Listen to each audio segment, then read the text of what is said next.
Marcy Lundy with Beauties Aging Gracefully podcast.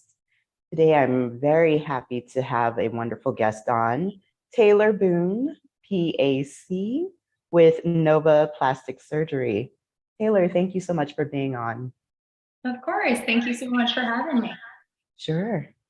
So on Beauties Aging Gracefully, I really like to talk with the audience about just being comfortable aging, and that looks different for everyone. Mm-hmm. When I just think of Madonna and, her recent issues and, no matter how you decide to go forward in your aging journey, you want to do it knowing that you're doing it in a safe way.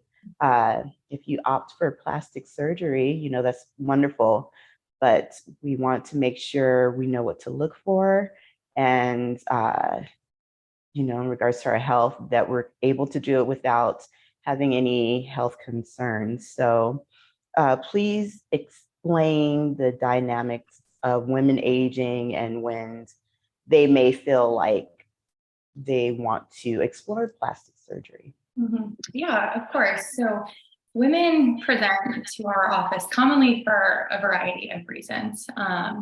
Some that I hear more commonly are they might have a new job that they're interviewing for and they want to kind of look their best for that, or they feel like they're jumping into a new field where it might predominantly be a younger field and they kind of want to feel more comfortable in that or like they fit in. Another common reason we hear is they might have a family member getting married, they have a wedding to attend or a reunion coming up, times where there's a lot of photos taken and they want to feel more confident in that. But personally, my favorite reason is when people come in and it's just for themselves. They want to feel more confident when they look in the mirror or they do see a picture. They want to feel like themselves. They want to look like they feel. And even though we might be aging on the outside, we might not feel like that on the inside. And a lot of people come in and they just want to feel a little bit more confident. They say, hey, I still want to look like myself. I still want to age gracefully. I just kind of want to see what's out there so I can do that, like you said, in a safe and effective manner. Yes. What are the most common concerns or issues around aging that you hear from patients that are considering plastic surgery? Yeah, so most commonly, I would say one that nearly every woman will face eventually is we start to notice that facial volume kind of shifts as we age. So in the youthful period, we have this nice volume in the mid face. And then as we age, that starts to kind of get smaller, it separates and descends over time. So a lot of women will come in and they're like, why does it feel like everything's starting to sag or descend? And that's a normal part of aging, but there are a lot of options out there that can kind of help combat that.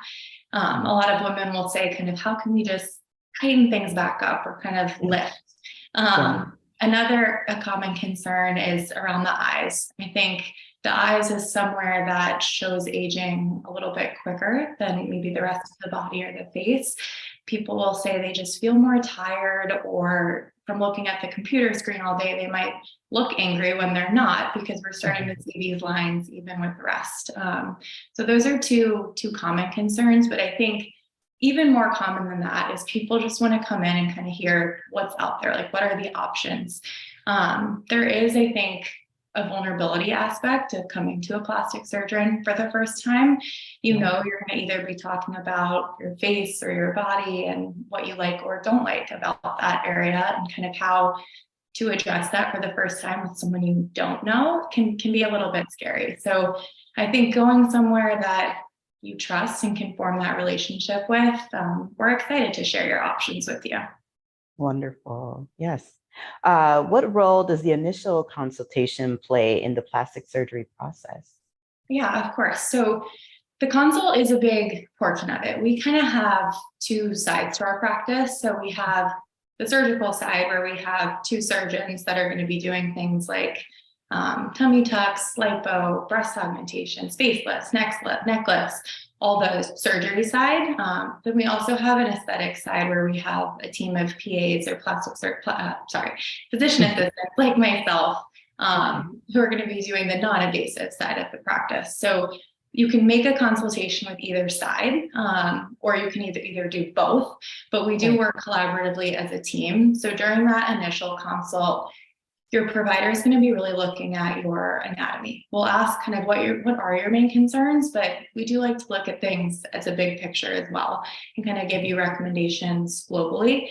But typically at the end of a consultation, we'll define your goals, what your expectations are. You'll go home with our treatment plan or our recommendation, any pricing, and then potential dates as well. If it is surgery that you're looking to schedule, you'll go home with kind of where does that fall on the timeline and how can you plan around those surgical dates. Okay, great. What are the potential risks and complications associated with plastic surgery, particularly with women that are aging? Of course. So I think with any surgery, we have to be aware that there are risks. Whether you're working with the body, the breast, the face, those risks are going to be a little bit different.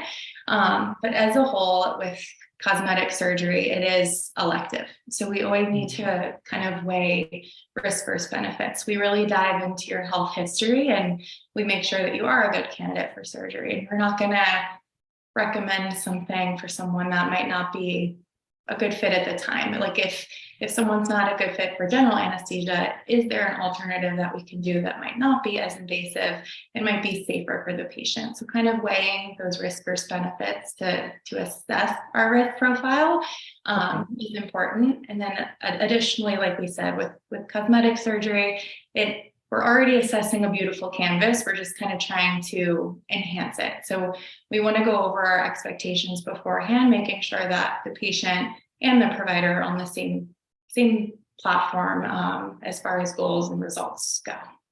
Sure.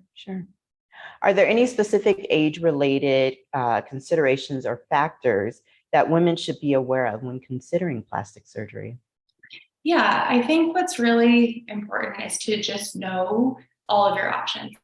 I think it's important to go somewhere that has that non-invasive aspect of the practice as well, because then we can talk about it.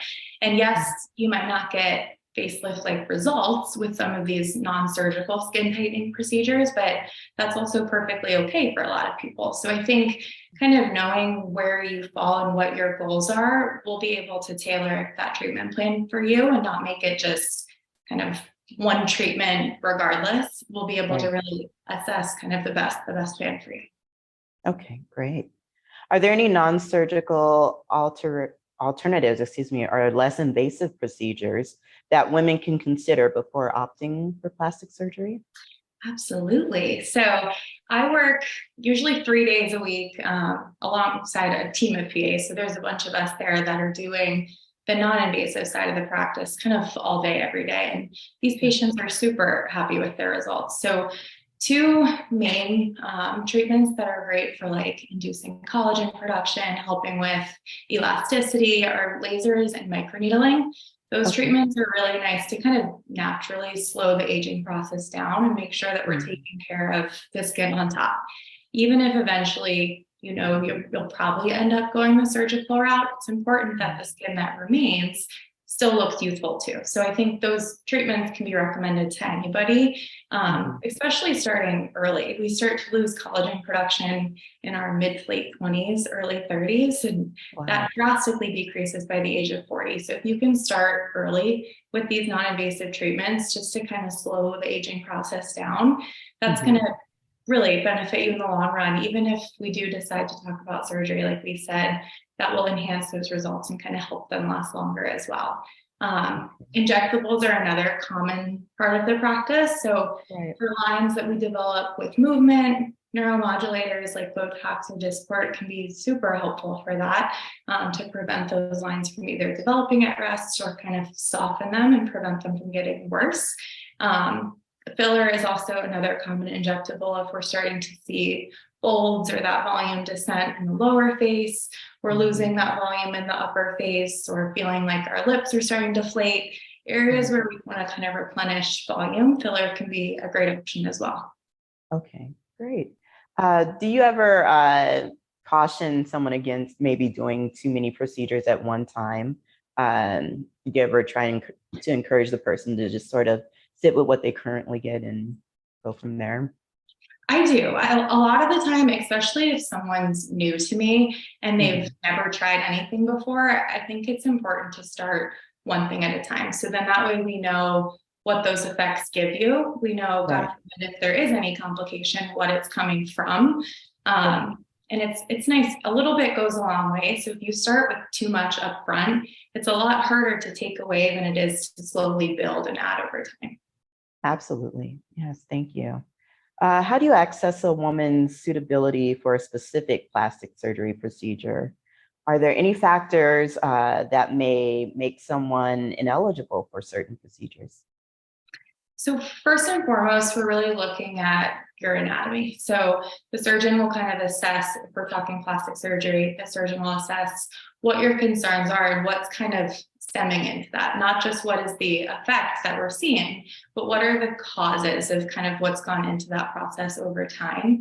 Of course, there are always certain situations where a surgery might not be the best option, or maybe we come in for one thing and you think, I need a tummy tuck. But after we really look at your anatomy and kind of see your body, we see maybe you don't have that much separation of the muscle and we can talk more liposuction. And it's just always an open conversation of what are you hoping for, but what's also the best recommendation from a surgeon's point of view, given your anatomy and kind of what goals you have.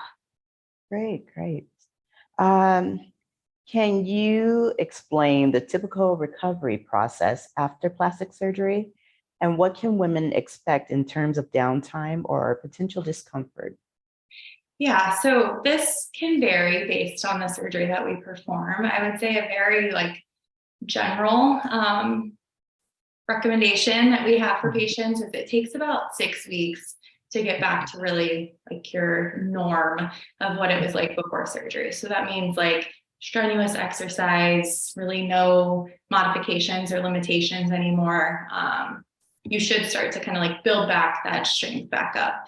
Of course, it's going to be a gradual process of healing. So usually those first 2-ish weeks are kind of the roughest as far as discomfort's going to go. It's going to be a little bit more obvious to others that you've had something done because you'll have more noticeable bruising and swelling and healing in those first 2 weeks. So kind of gauging how much downtime a patient has can be helpful in that. Do you have a job that you have to be in front of people all the time, or can you be at home and kind of off for that first 2 weeks? But usually by 2 weeks, pain-wise, you're starting to kind of just manage with Tylenol. If that, you're starting to feel a lot better, but it's going to be a gradual process of swelling, improving, kind of going down over the next weeks. Usually by 6 weeks, you're pretty much back to your baseline. Oh, good. Wonderful. How can women ensure they choose a reputable and qualified plastic surgeon? I think that's a super important question, especially nowadays with social medias out there and things just kind of spread like wildfire and trends are happening. But it's important to make sure that we're still going to well-trained and certified providers. For plastic surgery, you want to make sure that it's a board certified plastic surgeon, and that's for your safety and for your results as well.